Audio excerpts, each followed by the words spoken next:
नमस्कार, आप देख रहे हैं 5 की बात। मैं हूं नकमा और सबसे पहले हिमाचल की सियासी उठापटक और हिमाचल के सरकार के भविष्य के बारे में तमाम खबरें लेकर हम आपके साथ जुड़ रहे हैं। 3 राज्य में हुए राज्यसभा चुनावों में हिमाचल प्रदेश में सबसे कम सिर्फ 1 सीट पर वोट डाले गए, लेकिन चुनावी हलचल सबसे ज्यादा इसी राज्य में दिखी। 2 दिन की प्रमुख हलचलों की बात की जाए तो मंगलवार को 1 सीट के लिए राज्यसभा चुनाव में बीजेपी की जीत हुई।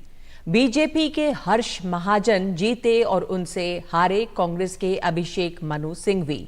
बहुमत के बावजूद कांग्रेस उम्मीदवार की हार हो गई। दोनों उम्मीदवारों को 34-34 वोट पड़े और ड्रॉ से बीजेपी जीत गई। कांग्रेस के 6 विधायकों ने क्रॉस वोटिंग की।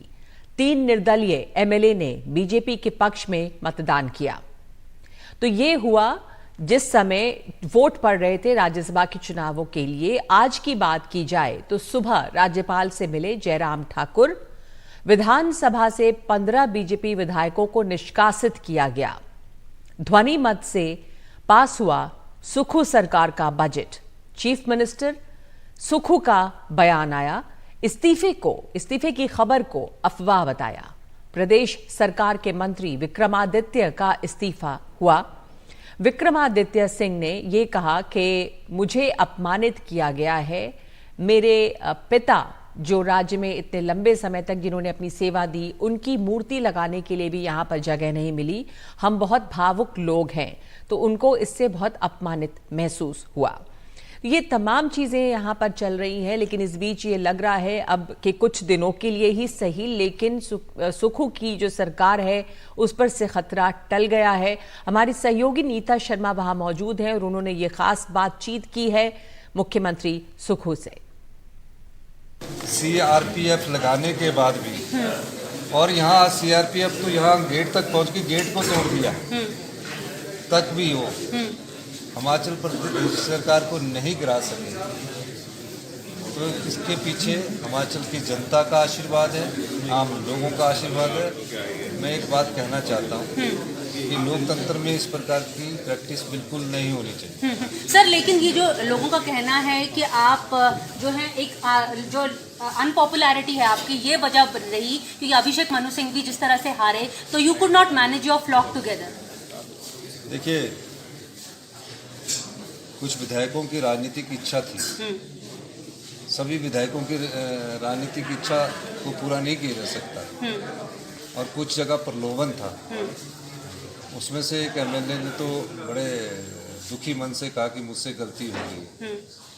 और मैं ये कह सकता हूँ कि हमारा जो कांग्रेस पार्टी का ब्लॉक है वो अभी इकट्ठा है, इसमें कोई दो राय नहीं। कांग्रेस की 5 साल सरकार चलेगी। सर, ध्वनि मत से आपने बजट पास करवा दिया है, तो इसका क्या मायने माना जाए कि जो कॉन्फिडेंस है जो सरकार के लिए बोला जा रहा है वो आप लोगों के पास अभी भी है? मतलब जो एमएलएज हैं, रिक्वायर्ड नंबर ऑफ एमएलएज आपके साथ है? आप मुझे बताइए, 6 एमएलए को निकालकर फिर भी 34 एमएलए कांग्रेस के पास है। भारतीय जनता पार्टी के पास तो 25 विधायक है। तो मेजोरिटी किसके पास हुई? हमारे पास हुई ना, कि उनके पास हुई? वो किस प्रकार की मेजोरिटी की बात कर रहे हैं? और जब हमने उन 9 एमएलए को तो नहीं निकाला था, जो 9 एमएलए जिसमें 6 कांग्रेस के थे, 3 इंडिपेंडेंट, वो क्यों नहीं आए बजट में? वो क्यों नहीं अपनी आवाज उठाते? तो अब आगे का क्या रास्ता रहेगा सर? आगे का क्या रास्ता? आगे जनता की सेवा करेंगे और क्या रास्ता? तो मतलब अब आज हम ये कह सकते हैं कि जो नॉर्थ इंडिया में एक अकेली स्टेट थी हिमाचल प्रदेश कांग्रेस की, वो अभी बरकरार है। देखिए, कांग्रेस की सरकार बरकरार है, कांग्रेस के विधायक एकजुट है और निश्चित तौर पर कह सकता हूँ कि हिमाचल प्रदेश की लोगों की सेवा करने के लिए हम 5 वर्ष तक कार्य करते रहेंगे। धन्यवाद। Thank you so much. तो इस 1 सीट राज्यसभा की जो 1 सीट का चुनाव यहाँ पर हो रहा था हिमाचल में, उसमें अभिषेक मनु सिंघवी को हराया है हर्ष महाजन ने। और हर्ष महाजन से ये बातचीत की है मारिया शकील ने। भाजपा के नए सांसद हर्ष महाजन जी हमारे साथ जुड़ रहे हैं। हर्ष जी, सबसे पहले बधाई राज्यसभा में कि आप सांसद हैं, लेकिन ये बताएं कि एक ऐसी असेंबली जो 68 मेंबर्स की है, अगर कैलकुलेशन किया जाए तो 40 विधायक कांग्रेस के थे, लेकिन फिर भी ऐसा कैसे हो गया कि भाजपा ने 34 एमएलएज मैनेज करके आपको जिता दिया? ये तो मैडम, ये डिसकंटेंटमेंट जो थी एमएलएज में और जो नॉन परफॉर्मेंस थी गवर्नमेंट की, कांग्रेस गवर्नमेंट की, उससे मदद मिली है। और मेरे व्यक्तिगत इनसे सबको मैं जानता था और मेरी बहुत लोग ऐसे हैं जो मेरे हाथों से बनाए हुए हैं। तो जब मैंने उनसे बात की तो मुझे पता लगा कि इनमें तो डिसकंटेंटमेंट बहुत है। और इनसे अगर बात की जाए तो मेरे लिए ओपनली उन्होंने कहा कि अगर आप खड़े होंगे तो हम इस सरकार के विरुद्ध वोट डालेंगे। तो इसलिए मेरी जीत हुई और मेरे को फायदा मिला कि मैं इसको पहले भी जानता था। और दूसरी बात है कि अब कांग्रेस सारी जगह डिसमेंटल हो रही है। अब जो जब से राम मंदिर बना है उसके बाद तो बिल्कुल ही चेंज ऑफ सिनेरियो हो गया है। अब लोग जो हैं वो मोदी जी के साथ जुड़ने के लिए और उनकी पॉलिसीज और प्रोग्राम्स को जुड़ने के लिए उन्होंने जो इंटरनेशनल लेवल की अपनी इमेज बनाई है और जो काम भारतवर्ष में किए हैं गरीबों के लिए, और वो परफॉर्मिंग प्राइम मिनिस्टर हैं। अब कांग्रेस का ऐसे स्थान नहीं है अब, ना देश में ना किसी स्टेट में। जहां है भी स्टेटों में वहां लड़ के मर रहे हैं, कोई लीडरशिप है नहीं, कोई सुनता है नहीं। तो इस चीज का ही नतीजा है ये। महाजन जी, क्या अब वहां की सरकार अल्पमत में है? ये सवाल है, क्योंकि अगर 6 एमएलए आपके साथ जुड़ करके क्रॉस वोट किए हैं कांग्रेस के, तो आगे का क्या है? अब मैडम ऐसे है कि और जब एमएलए हैं उनको भी हिम्मत मिल गई है कि सरकार तो जाने वाली है। उन्होंने देख लिया कि सरकार किसी टाइम गिर सकती है। अब फेंस सीटर जो होते हैं कई दफा जो थोड़े घबरा जाते हैं या नए होते हैं, तो अब मेरे साथ 10 एमएलए ऐसे हैं जो इस वक्त हमारे साथ वार्तालाप कर रहे हैं। तो दे हैव ऑल उन्होंने सबने जाहिर किया है कि अब हम इस सरकार का छुटकारा पाने के लिए तैयार हैं। और नेता प्रतिपक्ष जयराम ठाकुर ने खुद समेत 15 बीजेपी विधायकों के निष्कासन को नियमों के खिलाफ बताया है। सदन के अंदर सस्पेंशन का प्रोविजन उस सूरत में होता है जब हम किसी काम में बाधा डालें, सदन के संचालन में सहयोग न करें, उस सूरत में होता है। सदन में हम सुचारू रूप से कार्यवाही का संचालन करने के लिए तैयार थे और आज कट मोशन पर बहुत महत्वपूर्ण चर्चा होनी थी। उन सारे विषयों को लेकर के हम हाउस के अंदर आए, लेकिन हमारा सस्पेंशन अनाउंस किया गया और उस सस्पेंशन के मुताबिक हमको मार्शल के द्वारा सदन से बाहर निकाला गया है। ये दुर्भाग्यपूर्ण है। ये हिमाचल के इतिहास में नहीं, पूरे देश के इतिहास में शायद पहली बार हो रहा होगा किसी विधानसभा के अंदर, जब बजट को पारित करने के लिए विपक्ष के सदस्यों को बिना किसी कारण के, बिना किसी वजह के सस्पेंड किया जा रहा है। इस बीच हिमाचल सरकार में मंत्री और पूर्व चीफ मिनिस्टर वीरभद्र सिंह के बेटे विक्रमादित्य सिंह ने अपने पद से इस्तीफा दे दिया है। अपनी ही सरकार की उन्होंने खूब आलोचना की और सरकार पर खुद को नजरअंदाज और अपमानित करने का आरोप लगाया और वो बोलते बोलते भावुक हो उठे। जिस व्यक्ति का नाम लेकर कांग्रेस पार्टी की सरकार हिमाचल प्रदेश के अंदर बनी, 6 बार जो हिमाचल प्रदेश का मुख्यमंत्री रहा, 6 बार जिसने ये सरकार बनाई, जिसकी वजह से ये सरकार बनी प्रदेश के अंदर, उसकी मूर्ति लगाने के लिए 2 गज जमीन इनको माल रोड के ऊपर नहीं मिली। This is what respect this government has shown to my late father. इस तरीके की जो चीज हुई है, हम इमोशनल लोग हैं, इमोशनल। पद से हमें कोई लेना देना नहीं है। हमको ये कोई लेना देना नहीं है कि सरकार रहती है कि नहीं रहती है, हम पद पे रहते हैं कि नहीं रहते हैं, मगर एक रिगार्ड, एक रिस्पेक्ट जो होनी चाहिए थी। बारी बारी बोलने के बावजूद जो चीज ये नहीं कर सके, ये बहुत दुर्भाग्यपूर्ण है और निश्चित तौर से राजनीतिक रूप से नहीं मगर भावनात्मक रूप से मैं बहुत आहत हूं। और विधानसभा अध्यक्ष कुलदीप सिंह पठानिया ने कहा है कि विधानसभा में धक्का मुक्की की कोशिशें भी की गईं। सर आपके साथ मैन हैंडलिंग हुई क्या? मेरे साथ मैन हैंडलिंग तो नहीं हुई लेकिन प्रयास जरूर हुए और it was my self restraint, क्योंकि जब कुर्सी के आप पीछे खड़े हो जाओ, इधर खड़े हो जाओ, इधर से टेबल जो है उसको जोर जोर से आप जो है थपथपाना शुरू करो, फिर नारे लगाना शुरू करो अंदर, तो जो है वो इन सब बातों की तरफ ही इशारा था। लेकिन मैंने सही में इसलिए बरता कि मैंने कहा यार ये बहुत सारे हैं अगर कहीं, और मैंने बड़ी पेशेंस रखी और कामली क्वालिटी। फिर रात में मैंने हाथ भी जोड़े उनको, यार अगर आपने नहीं बैठना है तो अंदर की बात अंदर ही करेंगे, आप प्लीज़ जो है या तो बैठ जाइए या आप, मैंने सुन लिया, आप जाइए आप। और हिमाचल प्रदेश में जिस तरह की उठापटक चली या जिस तरह की धक्का मुक्की आज वहां पर देखी गई है, जिसकी तरफ इशारा कर रहे हैं कुलदीप पठानिया भी कि विधानसभा में धक्का मुक्की हुई, इसके साथ साथ सुक्खू सरकार के ऊपर जो खतरा बना हुआ था वो कहा जा रहा है कि अभी तो टल गया, लेकिन कितने दिनों तक, और क्या खुद उनके ऊपर अभी भी एक दबाव बना हुआ है पार्टी की तरफ से भी। हमारे साथ मेरे दो सहयोगी जुड़ रहे हैं, नीता शर्मा हैं और गजाली हैं हमारे साथ। नीता, आपने सुखविंदर सिंह सुक्खू से बात भी की है, अभी उनकी सरकार इस वक्त तो बच गई, लेकिन कांग्रेस के अंदर भी जो इंटरनल प्रेशर है वो उन पर कितना है, क्योंकि बार बार बात आ रही है कि वो अनपॉपुलर हैं और जो विधायकों ने क्रॉस वोटिंग की उसको लेकर तो वो दबाव वो महसूस कर रहे हैं, हालांकि सामने तो काफी मुस्कुरा रहे थे।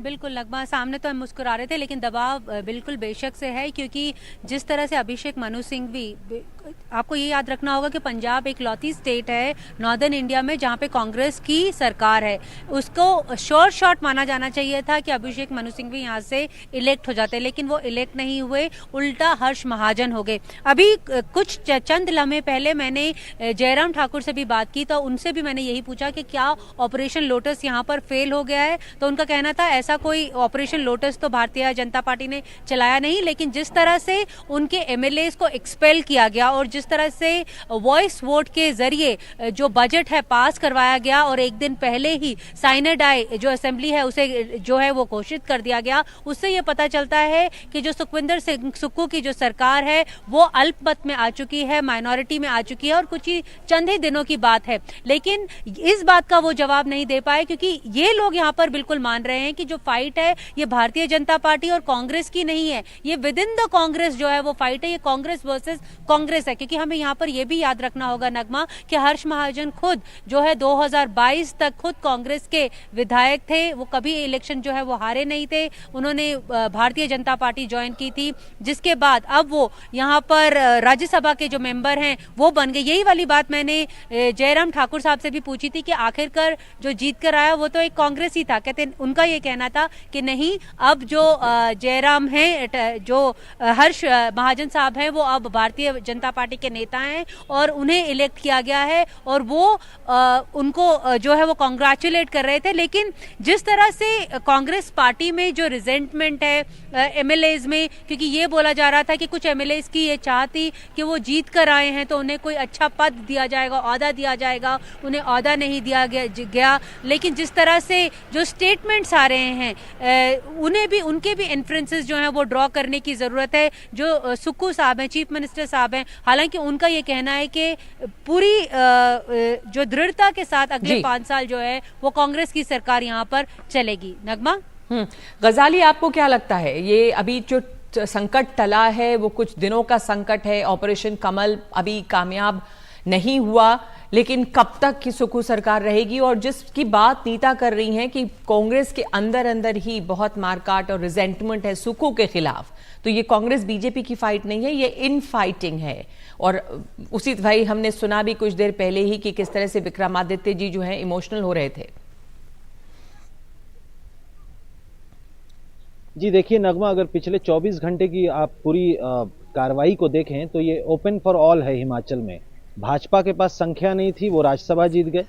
हिमाचल कांग्रेस में या सरकार के पास बल था, संख्या थी, तो भाजपा के एमएलओ को सस्पेंड कर दिया, एक्सपेल कर दिया, वॉइस वोट से बजट भी पास हो गया, तो संकट तो टल गया। लेकिन सही बात है कि जो अंदरूनी कला है कांग्रेस में, ये हाईकमांड के लिए ज्यादा स्ट्रेसफुल है, क्योंकि पहले आपने सुखविंदर सुक्खू को मुख्यमंत्री घोषित किया या बनाया या चुना ये सोचकर कि वो जमीनी नेता हैं, एनएसयूआई से उठते हुए विधायक बने, विधायक बन के वो मुख्यमंत्री बने, और शुरू से वीरभद्र सिंह और उनके परिवार के जो हैं वो आलोचक भी रहे हैं।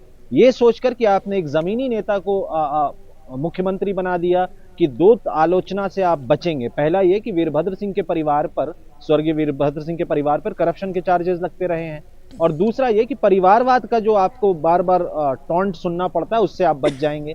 तो अब सुखविंदर सिंह सुक्खू के ऊपर आरोप लग रहे हैं कि वो अपने करीबी विधायकों पर ज्यादा मेहरबान हैं, और जो विधायक सीनियर भी हैं उनको कैबिनेट में भी नहीं लिया गया। तो ये हर सरकार में होता तो है। अब देखना होगा कि सुखविंदर सिंह सुक्खू ने आज तो अपने विधायकों के बल पर और स्पीकर के मेहरबानी से सरकार को बचा तो लिया, क्योंकि बीजेपी के विधायकों को एक्सपेल कर दिया गया, लेकिन अब ये जो कल 6 कांग्रेस के विधायकों ने पलटी मारी है, क्या वो पार्टी में दोबारा आ पाएंगे या नहीं, और डीके शिव कुमार या भूपेंद्र सिंह हुड्डा जैसे जो कद्दावर नेताओं को भेजा गया है वो क्या फीडबैक देते हैं, क्योंकि पार्टी हाईकमांड की तरफ से यही दोनों जो नेता हैं, ऑब्जर्वर कह ले, जो गए हैं, उनको यही आदेश दिया गया है कि सरकार बचानी है। सुक्खू भी अडिग हैं कि मैं हटूंगा नहीं, ना मैंने रेजिग्नेशन ऑफर किया है।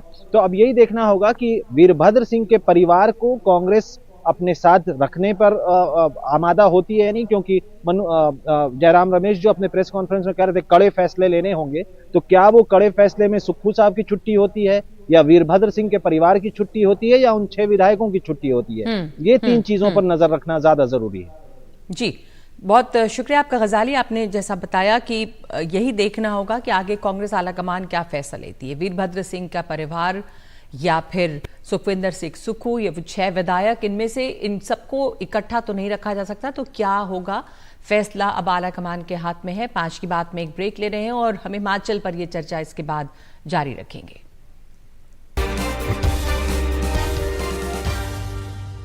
हिमाचल प्रदेश की सियासी उठापटक और किस तरह से वहाँ पर वो नतीजे आए जो आज आए हैं, और कैसे कांग्रेस हार गई इसके बावजूद कि वहाँ पर उसकी सरकार है, और उसके साथ साथ कांग्रेस के अंदर ही अंदर जो असंतोष दिखाई दे रहा है, इस पर बातचीत करने के लिए हमारे साथ मौजूद हैं महिमा सिंह जो प्रवक्ता हैं कांग्रेस की, और तुहिन सिन्हा भी हमारे साथ जुड़ेंगे, बीजेपी प्रवक्ता। महिमा जी, अभी सुक्खू सरकार बच गई है, लेकिन अभी भी लगातार ये चिंता बनी हुई है कि कितने दिन, क्योंकि वहां पर देखें कि तरह तरह की बातें सामने आ रही है कि असंतोष कांग्रेस नहीं बल्कि मुख्यमंत्री सुक्खू से है, जैसा कि विक्रमादित्य सिंह भी कह रहे हैं, और कई तरह की खबरें आप भी जानी। तो ये इंटरनल प्रेशर, कांग्रेस की स्थिति इस समय वहां पर क्या है, वरना वहां सरकार रहते राज्यसभा के नतीजे जो आए वो नहीं होने चाहिए थे। जय हिंद।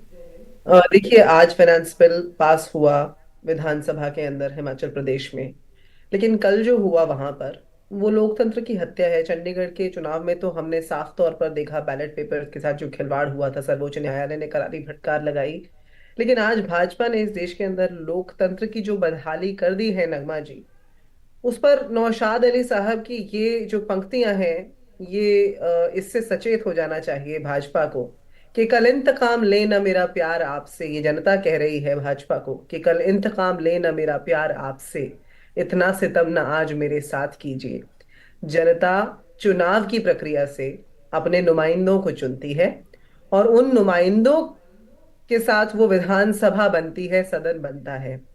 लेकिन सदन के अंदर पैरामिलिट्री आ रही है, आर्मी आ रही है। आज जिस तरह का तमाशा हमने हिमाचल के अंदर देखा, ये तो भाजपा की करनी है, और भाजपा इस तरह से सत्ता के लालच में अंधी हो चुकी है कि वो बिल्कुल नैतिकता के सारे पैमानों को तार तार करने पर आमादा है। आज अगर इन 8 विधायकों ने क्रॉस वोटिंग की है, महिमा जी, भाजपा ने जो किया वो किया, लेकिन इस बीच में आपकी सरकार में जो मंत्री रहे वो बयान दे रहे हैं, और वो लोग जिन्होंने क्रॉस वोटिंग की वो 6 लोग, उसके अलावा जो वीरभद्र सिंह कह रहे हैं। तो जब आपके खुद के लोग ऐसी बातें करते हैं तो भाजपा को मौका मिलेगा, उनको ये तमाम लोग एक खेमा इकट्ठा और एकजुट नहीं रह पा रहा है। नगमा जी, आज सवाल ये खड़ा होता है कि चंद महीनों पुरानी बात है, बाढ़ से हिमाचल किस तरह से त्रस्त था। उस समय कहाँ थी भाजपा और उस समय क्या कर रहे थे ये विधायक, जब सुक्खू जी ने अपनी जो है तनख्वाह तक उसमें लगा दी थी, लेकिन केंद्र ने उसे राष्ट्रीय आपदा घोषित करने से इनकार किया। ये पहली बार हुआ कि इस तरह की आपदा के अंदर केंद्र से कोई सहायता नहीं मिली और राज्य सरकार ने डट कर ऐसी जो त्रासदी थी, जो प्राकृतिक त्रासदी थी, आपदा थी, उसका तो तुहिन जी भी हमारे साथ हैं, लेकिन एक बीजेपी मिनट, प्रवक्ता। एक मिनट, वो नगमा शायद जी, आपके इस बात का जवाब देना बात पूरी कर चाहेंगे। दूं। मैं एक बात पूरी कर दूं, उसके बाद आप जरूर जाइएगा भाजपा के पास। आज अनैतिकता यही यदि कहीं है तो उन 8 विधायकों में है जिनके खिलाफ डिस्क्वालिफिकेशन मोशन जारी कर दिया गया है विधानसभा में। वो जनता के जो है मत के साथ उन्होंने खिलवाड़ किया। हमारी सरकार पहले भी लोगों के लिए डेडिकेटेड थी, आज भी है और वो रही। ठीक है, सरकार डेडिकेटेड है, पर लोग आपके वहां के जो हैं वो इकट्ठा नहीं रह पा रहे हैं। पर आप अनैतिकता की बात कर रही हैं कि बीजेपी वहां पर अनैतिकता से ही जीती है, तो तुहिन जी आप इसका जवाब देंगे कि भाजपा ने तमाम तरह के हथियार, जैसा महिमा जी कह रही हैं, इस्तेमाल कर दिए और जो आज विधानसभा में जो सीन्स दिखाई दिए, किस तरह वहां पर आप लोगों ने वो ये नतीजे लाए, क्या कैसे भाजपा ने मैनेज किया ये? देखिए नगमा जी, पूरे देश में पिछले 3-4 दिनों में कांग्रेस पार्टी से एक भयावह पलायन देखने को मिला है और ये हिमाचल तक सीमित नहीं है। इनके 2 कार्यकारी अध्यक्ष असम और महाराष्ट्र के, उन्होंने पार्टी छोड़ी। इनके एकमात्र जो झारखंड के एमपी थे उन्होंने पार्टी छोड़ी। तो पूरे देश में कांग्रेस के नेतृत्व, शीर्ष नेतृत्व और उनके एमएलए और एमपी के बीच में एक विश्वास का अभाव, और ये हिमाचल में भी ये चीज हिमाचल प्रदेश देखने को मिली। हाईकमांड के फैसले से अलग थे, तो आज आप देख रहे हैं कि ये तो आपसी लड़ाई थी। सुक्खू को वो लोग नहीं, सुक्खू जी को नहीं चाहते थे कि मुख्यमंत्री बने, और जो कांग्रेस का शीर्ष नेतृत्व है, और मेनली मैं राहुल गांधी जी की बात कर रहा हूँ, जो वरिष्ठ नेता हैं जिन्होंने पार्टी को काफी, पार्टी के प्रति जिनकी कंट्रीब्यूशन जबरदस्त है पिछले कई दशकों से, उनको साइडलाइन करने का आदत है। तो यहाँ भी शायद वीरभद्र सिंह जी के परिवार को उन्होंने साइडलाइन किया था। अगर मैं आपको वही कर्नाटक का उदाहरण दूं, तो हमारे भी 2 एमएलए जो हैं वो पार्टी के निर्णय के विरुद्ध उन्होंने वोट दिया। तो हम क्या कांग्रेस पे दोष लगा रहे हैं? लोकतंत्र में ये होता रहता है, जहां पर आपको जो है एक कॉन्शियस वोट करना होता है, वहां हमारे भी 2 एमएलए कर्नाटक में वो पार्टी लाइन के मुताबिक उन्होंने नहीं वोट किया। तो हम तो कांग्रेस पे इल्जाम नहीं लगा रहे हैं। तो आप इसको आम बात बता रहे हैं कि कॉन्शियस, अंतरात्मा, जो बहुत कल से इस्तेमाल हो रहा है शब्द, अंतरात्मा की आवाज सुनकर लोगों ने वोट किया है, और आप कह रहे हैं ये लोकतंत्र की प्रक्रिया, हमारे पास इतना ही समय। महिमा जी, आप कुछ इस पर आपत्ति जता रही थी? हाँ, अंतिम बात एक जरूर बोल देना चाहती हूँ। जब जी के अंदर किसी के खाते में फिशिंग अटैक होता है, तो आप जो हो गया, लोकतंत्र पर बहुत बड़ा फिशिंग अटैक किया हुआ है और जनता उसका आप मुंह तोड़ जवाब देने जा रही है। नहीं, नेटवर्क नहीं सही है आपका, और आपकी आवाज और तस्वीर दोनों इस समय फ्रीज हो रही है।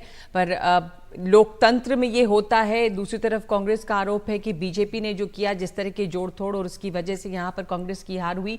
पर ये भी है, एक फैक्ट सामने आता है कि कांग्रेस के लोग, कांग्रेस अपने लोगों को इकट्ठा नहीं रख पाई है, और कांग्रेस के लोग जो हैं उन्होंने क्रॉस वोटिंग की और वो असंतोष भी जता रहे हैं। तो फिलहाल सरकार बच गई है सुक्खू की वहां पे, लेकिन कितने दिन, यही सवाल है। एक ब्रेक ले रहे हैं इस वक्त हम, और उसके बाद बात करेंगे उत्तर प्रदेश की।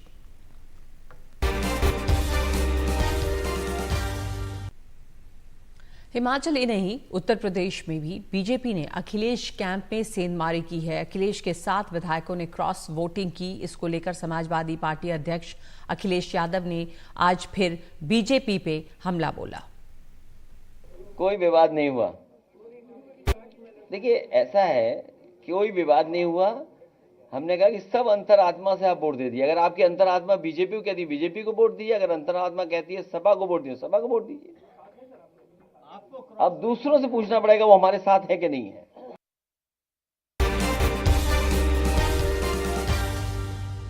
भारती एयरटेल के सीईओ और जाने माने उद्योगपति सुनील भारती मित्तल को ब्रिटिश सरकार ने एक बड़ा सम्मान दिया है। उन्हें Most Excellent Order of the British Empire award से सम्मानित किया गया है।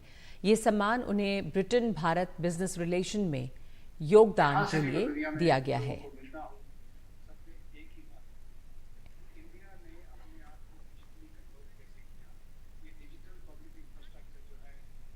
आज की बात में आज के लिए इतना ही। नमस्कार।